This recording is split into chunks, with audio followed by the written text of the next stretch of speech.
আসসালামু আলাইকুম ওয়া রাহমাতুল্লাহ। জাতীয় সংসদ নির্বাচন ইতিমধ্যে শেষ হয়েছে। প্রায় 200-র অধিক আসন নিয়ে বাংলাদেশ জাতীয়তাবাদী দল বিএনপি সরকার গঠন করতে যাচ্ছে এবং জামায়াতে ইসলামী প্রধান বিরোধী দল হতে যাচ্ছে। জামায়াতে ইসলামী মনোনীত যেই 11 দলীয় জোট, এনসিপি সহ বিভিন্ন রাজনৈতিক দল, তারা হচ্ছে প্রধান বিরোধী দল হতে যাচ্ছে। তো জামায়াতে ইসলামের পূর্ব ঘোষণা অনুযায়ী তারা নাকি হচ্ছে তাদের কোনো member of parliament tax free গাড়ি ইউজ করবে না। আমার ভাষ্য মতে বৈধভাবে একজন মেম্বার অফ পার্লামেন্টের জন্য যা কিছু বরাদ্দ আছে, তার ব্যক্তিগত বরাদ্দ, ওইগুলো সে ব্যবহার করুক, কোনো সমস্যা নাই। বাংলাদেশের মানুষ বৈধভাবে বরাদ্দ কোনো কিছু ব্যবহার করলে কাউকে জবাবদিহিতা করার জন্য বলবে না।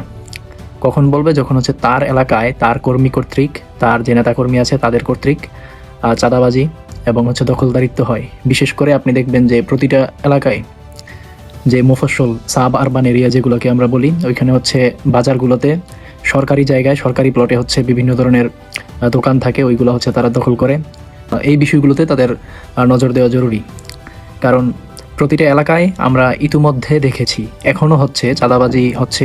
তো চাঁদাবাজি নির্মূল করা হচ্ছে সবচেয়ে বেশি দরকার বর্তমানে ব্যবসায়ীদের জন্য। আর সাধারণ যারা মানুষ আছে তাদের জন্য নাগরিক সেবা, জন্ম নিবন্ধন, এনআইডি কার্ড, পাসপোর্ট, এই বিষয়গুলোকে হচ্ছে সহজ করে দেওয়া উচিত।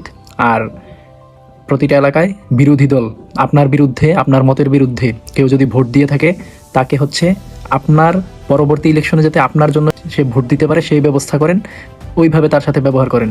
এখন যদি জোর জবরদস্তি তারপর এগুলা করেন, তাহলে তো সে পরবর্তী ইলেকশনে আবার আপনার বিরুদ্ধে চলে যাবে, তাই না?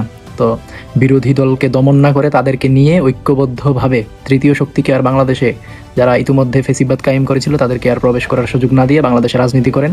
ইনশাল্লাহ বাংলাদেশের মানুষ, ইতিমধ্যে যারা বিএনপির অনেক যোগ্য প্রার্থী নির্বাচনে জয়ী হয়েছেন, তার সুন্দর কর্মকাণ্ডগুলোকে আমরা সামনে নিয়ে আসবো।